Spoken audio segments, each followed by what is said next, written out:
Last part में हमने देखा था स्पिरिचुअल ग्रास को खा के अब वो लॉयन बीस्ट इवॉल्व हो गया था और उस अननोन गर्ल जिसका नाम मिन हुई होता है उस पे अटैक करके उसे बुरी तरीके से इंजर्ड कर देता है, जिससे अब जाओ फेंग फाइट करने के लिए सामने आ जाता है। लेकिन इसमें जाओ फेंग भी काफी ज्यादा इंजर्ड हो गया था। इसके बावजूद जाओ फेंग उस बीस्ट से फाइट करता है और फाइनली उसे मार भी देता है। फिर जाओ फेंग मिन हुई को हील करता है, जहां पर मिन हुई पूरी तरीके से ठीक हो गई थी। लेकिन जब वो पलटती है और जाओ फेंग का अजीब सा चेहरा देखती है तो उसे जोरदार तमाचा मार देती है, जिससे जाओ फेंग दूर जाकर गिरता है। लेकिन तभी उसे रियलाइज होता है कि जाओ फेंग ने ही उसकी मदद करी है। अब आगे हम देखते हैं जाओ फेंग खड़ा होता है जिसका पूरा चेहरा काला पड़ गया था। उसके पूरे चेहरे पे चोट के बहुत सारे निशान होते हैं। जाओ फेंग अपना मुंह पकड़ते हुए कहता है कि तुम किस तरीके की लड़की हो, तुमको पता नहीं है कि अच्छा इंसान और बुरा इंसान क्या होता है, तुम लड़की होके भी जज नहीं कर पाई। जिस पे मिंग हुई सॉरी बोलती है। वो कहती है कि मैंने बस जल्दी में रिएक्ट कर दिया,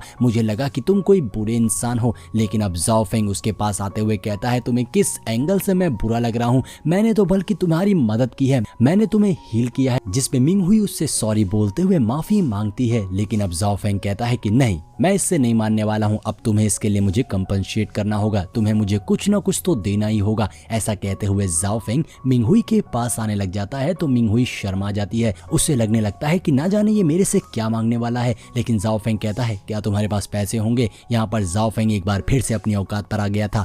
जिस पे मिंग हुई कहती है नहीं मेरे पास तो कुछ भी नहीं है। जिस पे जाओ फेंग कहता है कोई बात नहीं, तुम्हारे पास अगर कोई सीक्रेट वेपन या फिर मैजिकल मेडिसिन हो तो वो भी तुम मुझे दे सकती हो। लेकिन मिंग हुई कहती है मेरे पास तो वो भी नहीं है। तो कहता है कोई बात नहीं, अगर तुम्हारे पास तुम्हारे सेक्ट की कोई सीक्रेट टेक्निक हो तो तुम वो भी मुझे दे सकती हो, मैं उसे भी रख लूंगा। लेकिन इस पे मिंग हुई कहती है कि मैं अपनी सीक्रेट टेक्निक्स को शेयर नहीं कर सकती हूँ वरना मेरे सेक्ट वाले मुझे नहीं छोड़ेंगे। जिस पे अब जाओ फेंग अपना सर पकड़ लेता है और कहता है अरे भाई इस लड़की के पास तो कुछ है ही नहीं, ये तो बहुत ही गरीब लड़की है। लेकिन अब उसे समझ में नहीं आ रहा था कि वो मिंग हुई से क्या मांगे। यहाँ मिंग हुई शर्मा रही थी कि ना जाने ये मुझसे फाइनली क्या मांग लेगा। जिस पे जाओ फेंग कहता है कि अगर ऐसा है तो ठीक है, अब एक ही तरीका बचा है, तुम्हें कसम खानी होगी कि तुम हमेशा के लिए अब मेरी होके रहोगी और तुम मेरी गर्लफ्रेंड बन जाओगी। जिस पे मिंग हुई शर्मा जाती है और कहती है ये तुम क्या बोल रहे हो, तुम चाहते हो कि मैं हमेशा के लिए तुम्हारी गर्लफ्रेंड बन जाऊं। जिस पे जाओ फेंग कहता है तुम मुझे हल्के में मत लो, मैं बहुत ही ज्यादा पावरफुल हूँ और आने वाले समय में मैं इस कल्टीवेशन की दुनिया में राज करने वाला हूँ, सिर्फ हर तरफ मेरे ही चर्चे होंगे। तो तुम मेरे साथ अगर रहोगी तो इससे तुम्हारा भी बहुत फायदा होगा क्योंकि मैं बहुत बड़ा इंसान बनने वाला हूँ, मैं एक जीनियस हूँ। हाँ अभी मैं फेमस नहीं हूँ लेकिन आगे चल के जरूर हो जाऊंगा। जाओ फेंग कहता है इसके अलावा तुम्हें इतना ज्यादा खूबसूरत इंटेलिजेंट हैंडसम लड़का कहाँ पे मिलेगा, मुझे ऊपर वाले ने बहुत सोच समझ के बनाया है और वो भी सिर्फ तुम्हारे लिए। तुम मुझे पाओगी तो तुम्हारा भाग्य खुल जाएगा, तुम्हारी किस्मत बदल जाएगी, तुम्हें लोग जानने लगेंगे, लोग तुमसे जलन करेंगे कि इतना स्मार्ट लड़का और इतना ज्यादा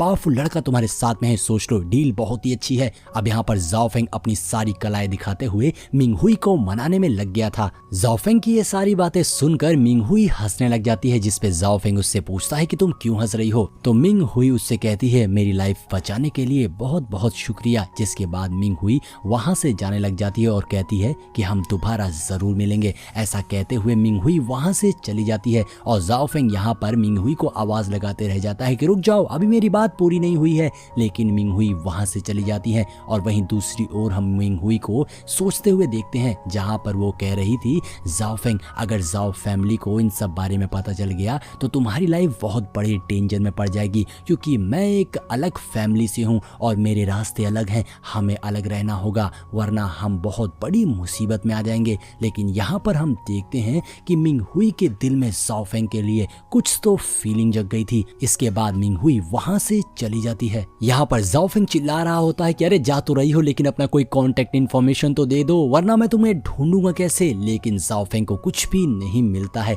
जिसके बाद जाओ फेंग की नजर नीचे एक बैज पर पड़ती है। वो उसके पास जाता है जिस पे लिखा हुआ था सुआनजी सेक्ट, यानी कि मिंग हुई सुआनजी सेक्ट से होती है। और अब जाओ फेंग डिसाइड करता है कि मैं एक दिन उसे जरूर ढूंढूंगा। जिसके बाद जाओ फेंग वहां से चला जाता है और वहीं दूसरी ओर हम बोनी को देखते हैं जो जाओ फेंग को देखता है और कहता है कि दो अपोनेंट सेट के बीच में एक बार फिर से लव एंड अफेक्शन शुरू हो रहा है, अब मजा आएगा, जाओ फेंग को अपनी एक नई राह मिलेगी। लेकिन इसमें बोनी को बहुत फायदा होने वाला था। इसी के साथ ये सीन चेंज हो जाता है। अगले सीन में हम जाओ फेंग को उसके कॉटेज की ओर जाता हुआ देखते हैं, जहां पर जाओ फेंग कह रहा था कि इतने कम वक्त में ही मैं 8th स्टार पे पहुंच चुका हूं। अब तो जाओ फैमिली का अगर कोई मेरे सामने पड़ भी जाएगा तो मैं उसे कड़ी टक्कर दे सकता हूं। यहां तक कि मैं तो शुआनजी फैमिली से भी लड़ने के लायक हो गया हूं। अब आएगा मजा, मिनहुई मेरा इंतजार करना, मैं वापस जरूर आऊंगा। ऐसा कहते हुए जाओ फेंग अपने कॉटेज के अंदर घुसता है और ज़ीशेन को आवाज लगाता है, लेकिन वो देखता है कि गेट खुला हुआ है, यानी कि यहाँ पर कुछ तो गड़बड़ है।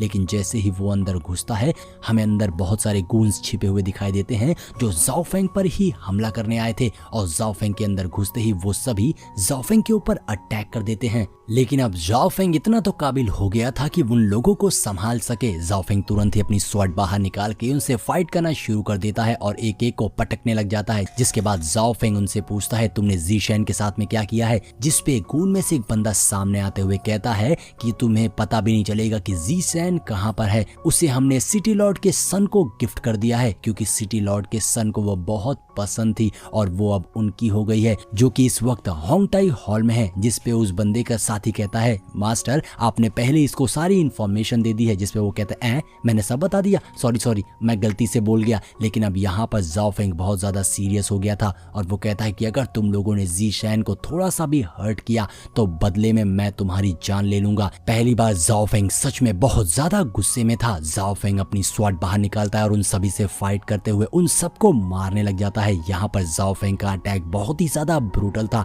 जाओ फेंग अपनी स्वॉर्ड उनके सीने के आर पार कर दे रहा था और एक एक करके सभी को काट देता है। जिसके बाद जाओ फेंग उस लीडर को पकड़ता है जिसने जियान के बारे में बोला था। जाओ फेंग उसे मुंह से पकड़ लेता है और हवा में उड़ा देता है और ऐसा कहते हुए जोर से दूर ले जाने लग जाता है, जहां पर वो लीडर कहता है कि तुम इतने पावरफुल कैसे हो गए। लेकिन जाओ फेंग उसकी किसी भी बात पे ध्यान नहीं देता है और एक पावरफुल पंच बना के उसे जोर से नीचे जमीन में दे मारता है, जिससे एक ही बार में वो वहीं पर खत्म हो गया था। उस लीडर को मारने के बाद उसकी बॉडी चमकने लग जाती है, जिसके अंदर से कुछ एनर्जी निकलती है और वो सारी जाओ फेंग की बॉडी में चली जाती है। यहाँ पर जाओ फेंग को 3000 पॉइंट्स मिल गए थे, यानी कि इस छोटे से लीडर को मार के जाओ फेंग को बहुत बड़ा फायदा हो गया था। तभी बोनी सामने आ जाता है और बताने लग जाता है कि तुम्हारी तो लॉटरी लग गई। ऐसा कहते हुए वो एक स्पिरिचुअल बुक सामने ले आता है जिसके अंदर से जाओ फेंग को एक नई टेक्निक मिली थी जो जाओ फेंग के लिए बहुत ही ज्यादा यूजफुल होने वाली थी। जाओ फेंग उस टेक्निक को एक्टिवेट करता है तो उसके अंदर से जंबो सुपर हैंड बाहर निकलते हैं, जिसकी मदद से अब जाओ फेंग किसी से भी फाइट कर सकता था। वो हैंड जाओ फेंग के लिए बहुत ज्यादा यूजफुल हो गए हैं।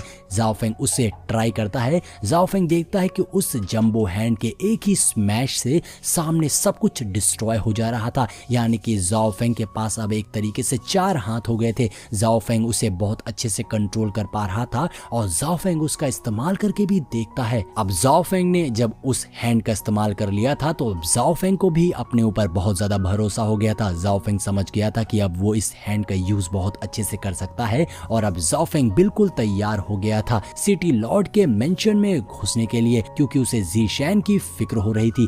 वो कहता है सिटी लॉर्ड अब तुम लोग तैयार हो जाओ, मैं आ रहा हूँ तुम्हें और तुम्हारे बेटे को खत्म करने के लिए। ऐसा कहते हुए जाओ फेंग गुस्से में उसी सेट की ओर भागता है और अब जाओ फेंग ने तो अपनी स्ट्रेंथ को भी इंक्रीज कर लिया था, जिसके साथ ही हमारा ये एपिसोड यहीं पर एंड हो जाता है। तो दोस्तों देखना ये होगा कि अगला एपिसोड कितना ज्यादा इंटरेस्टिंग होने वाला है, जो कि संडे को ही हमारे चैनल पे अपलोड हो जाएगा। सो अगर आपको वीडियो पसंद आई हो तो इसको लाइक करिएगा और क्या मैं इस सीरीज को कंटिन्यू रखूं मुझे कमेंट करके जरूर बताइएगा। अगर कमेंट्स मेजॉरिटी में आते रहेंगे तो मैं इस सीरीज को कंटिन्यू रखने वाला हूं। तो चलिए मिलते हैं नेक्स्ट वीडियो में।